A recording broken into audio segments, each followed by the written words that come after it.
Thank you. So I'm going to start with a story as well.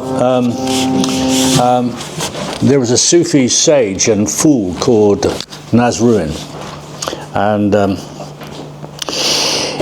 he would do kind of strange things. He would meditate all night, and he'd be in his garden, and people would come for meditations and advice. And he also attracted a lot of animals, cats, dogs, birds, all sorts would come into his garden. And one wonders whether there was something in him that attracted them. Anyway, one morning he was out in his garden, and quite early, and his neighbour noticed that he was dropping breadcrumbs all over the garden.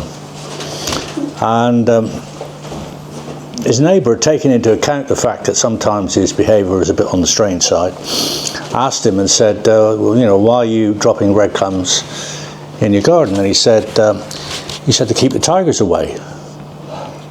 And the neighbour said, keep the tigers away? There's not a tiger within 1,000 miles of here. So the sage looked back to him with a kind of a mixed expression on his face, one of knowing, but one of also a little bit of madness. And he said, effective, isn't it? So that story behind, the message behind that is false beliefs.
This one's called Heron in the Water.